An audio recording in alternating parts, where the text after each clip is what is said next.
हे दोस्तों, this is Mukesh. एक viewer है जिन्होंने मुझसे पूछा है, सर वह घर जा रहा होगा, इस सेंटेंस को इंग्लिश में कैसे बोलेंगे। हालांकि बाद में उसने एक दो सेंटेंस और पूछे हैं, उसको मैं अब वीडियो के लास्ट में बताऊंगा। पहले देख लेते हैं। रहा होगा, रही होगी, रहे होंगे। कोई काम अभी प्रेजेंट टाइम में कोई कर रहा होगा। ये नहीं बोल रहा हूं मैं कि वह कर रहा है, हम बोल रहे हैं कर रहा होगा, मुझे पता नहीं है। बल्कि प्रेजेंट टाइम में हम अनुमान लगा रहे हैं कि कोई बंदा कोई काम कर रहा होगा। तो इस केस में हम लोग इंग्लिश में यूज करते हैं वुड बी का। किस तरीके से, आइए स्ट्रक्चर को देखते हैं। तो इसका पहचान आपने सीख लिया। लास्ट में रहेगा रहा होगा, रही होगी, रहे होंगे। कोई बंदा कोई काम कर रहा होगा।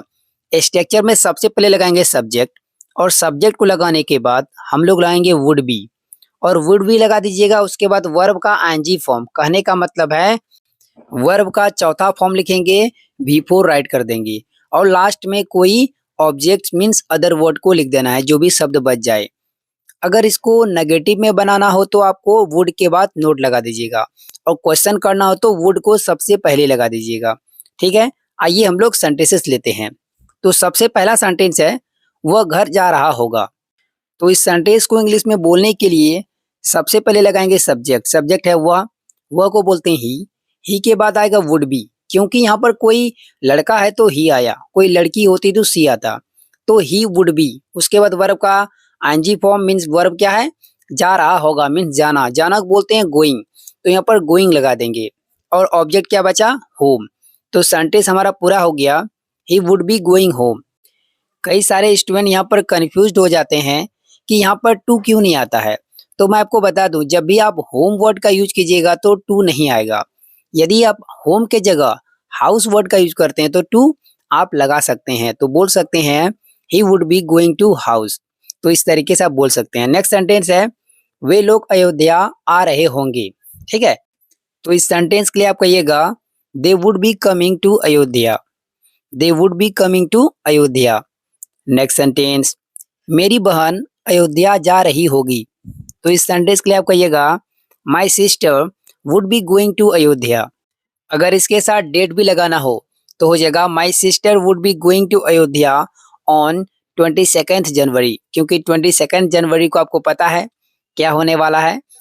उस दिन हमारे प्रभु श्री राम का प्राण प्रतिष्ठा होने जा रहा है अयोध्या में। तो नेक्स्ट सेंटेंस लेते हैं, वह मेरा इंतजार कर रहा होगा। तो इस सेंटेंस के लिए आप कहिएगा he would be waiting for me. He would be waiting for me. Next sentence है, वो अभी सो रहा होगा।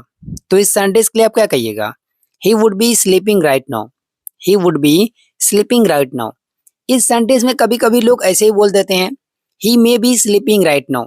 ये भी तो संभावना ही बता रहे हैं, एक तरह से पॉसिबिलिटी दिखा रहे हैं। यहाँ पर 50% चांस है वो सो रहा होगा, नहीं भी सो रहा हो सकता है, कुछ और कर रहा होता है। अगर माइट भी लगा दीजिएगा तो बहुत लेस पॉसिबिलिटी हो जाएगा, शायद वो अभी सो रहा होगा। अगर ऐसे बोलना हो शायद वो अभी सो रहा होगा, तो इस सेंटेंस के लिए आप बोलिएगा he might be sleeping right now. He might be sleeping right now.